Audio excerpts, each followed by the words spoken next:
Hi, I'm Rhonda Duffy, the owner and broker of Duffy Realty, and this video is about short selling your home. It will cover the when, the where, the how, the what, everything that you need to know. And first, I want to say thank you for considering us in this process. So what we'll cover today is what is a short sell, who qualifies for a short sell, what happens in a short sell, what will you owe your lender at the end of a short sell, what happens to your credit after you successfully short sell a property, what is the one thing that you must have to short sell the property, how we come up with the price, and what to look for in an agent. So what is a short sell? Well, a short sell is a transaction wherein you're asking your lender to take less than what the property's worth and wipe away your debt. Now, they don't have to do this, okay? But what they do say is, if you meet this criteria and if you have this and that, we would consider a short sell. Because remember, you truly owe the debt, no matter what the property is worth. But the short sell system is a very effective way for you to escape that. Now, anyone who can prove a hardship qualifies for a short sell. But the key word there is proof, okay? So if you've had a divorce, a relocation, you've got medical bills, you've got a loss of job, you've got crime in the neighborhood, loss of rental income, a death in your immediate family, your adjustable rate mortgage has reset, or you simply cannot afford to live in the home, if you can prove that with documents and the checklist of docs that they ask you for, then you can qualify for a short sell. So what happens in a short sale is you continue to live in your home if you currently live there, or you continue to have renters in there if they'll allow you to sell your property while they live in there. But this process takes between, I'm going to say, 3 to 5 months, depending on how long it takes to get the one thing that we need and for your lender to answer. So when we get a buyer, then we take the package, a pristine, I might add, package to the lender with your circumstances. And then it takes about 30 to 45 days, and then we'll hear from them. And when we hear from them, they're going to say, okay, yes, we'll accept your terms, or they'll say, we'll accept your terms if you do this. So when they send the if you do this, that's when you decide if you want to close.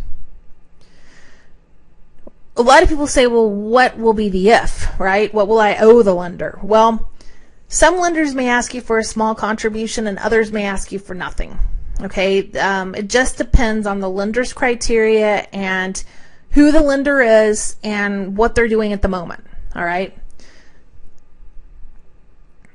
What happens to your credit after it? Well, you will get dinged on your credit and you will not be able to buy a house, I don't think. They may change the criteria soon, who knows? But right now, you can't purchase a home with good credit terms for at least 2 years. But the alternative, if you're thinking about, well, I'll just walk away. Well, of course, foreclosures ding your credit for 7 years, and they send you to collections, and they make your life, quote, this is from people who have experienced it, living hell.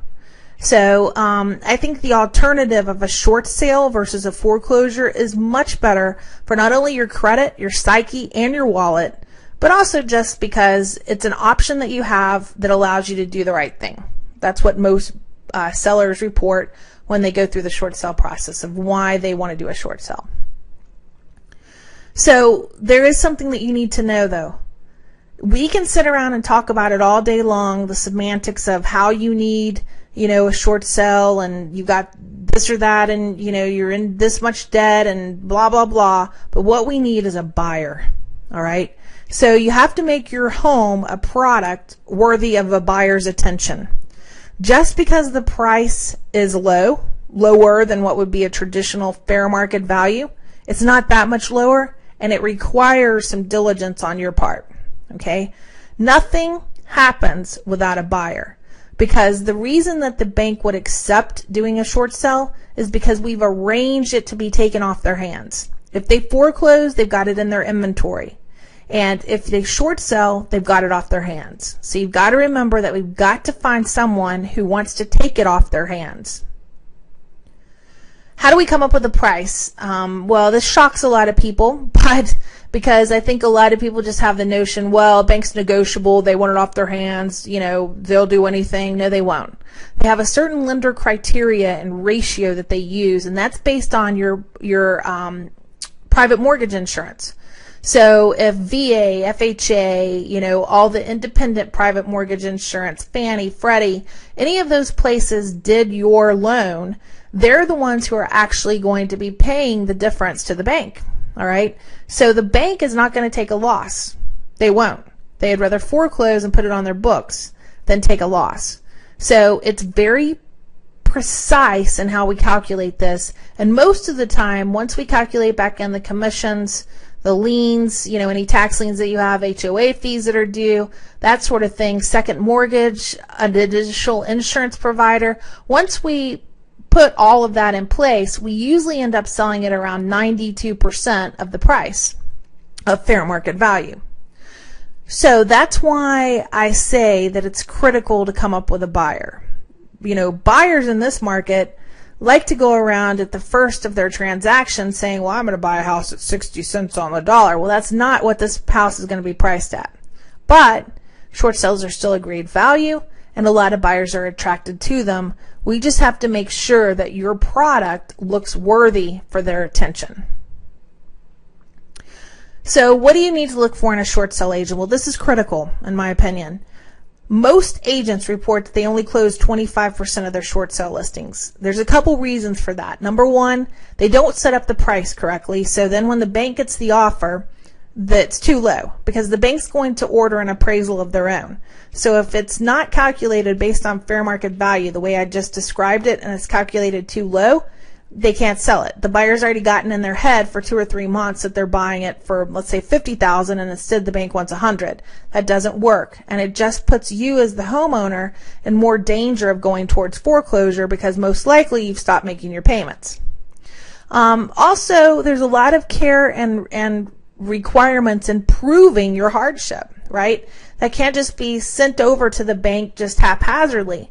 If you can imagine this, banks have all of these stacks of files. Maybe they have it on their computer system, but they have all these files that they've got to get through. If your file is not pristine and perfect and looks reasonable and the buyer's in place, if your file does not look perfect, they just push it to the side to try to get to one that they can close. And they don't have time to call the agent and say, look, you're missing 6 documents and you don't have any documents to prove your hardship. They don't have time for that. They just slough it off to the side and you never hear from them. So it does take a certain care and delicacy in making this work. All right. But you should also look for an agent who not only has a short sale designation, but also has 10 short sales that they've closed in the last 12 months, because it's the experience with these lenders and being right with them as they make their shift that really makes it successful for you as a seller. Right now, at any given time, we have between 35 and 50 short sales under contract. We have about 100 to 150 listings at any given time. But it is a delicate process. You can't just keep lowering the price to make it work, and you can't send in a messy package. All right. So it really, my short sale division has to be based on somebody who really, really is a detailed, meticulous bean counter, if you will, but they don't even count beans. They're just looking at documents. I do have the only designation in Georgia for Elite CDRS. And we do close a lot of short sales. I'm very proud of that. So when you need help, here's the key. Call us as soon as you get the inkling that you need to do a short sale. Time is very precious. The more time you can give us, the better we can serve you. The more chance we have of getting a short sale done. If you call us because you're going into foreclosure next Tuesday, we probably won't be able to get it done. Sometimes we can get it done, but we have to act very quickly. All right. So you can view more information, testimonials, closings, listings, all on DuffyRealtyOfAtlanta.com. But please call us as soon as you think you need to do a short sale. We don't charge anything up front to you, and we can get the process rolling very quickly. But you got to give us time. Thank you again for your consideration. I hope that, if you're forced or you're thinking, well, geez, should I do a short sale or a foreclosure? I hope that you'll give yourself the opportunity to do a short sale, because it's a great, great way for you to alleviate debt without having the penalty and the monkey on your back for 7 to 10 years. All right. Thank you again, and I wish you a good day and luck with whatever you choose to do. Thanks. Bye-bye.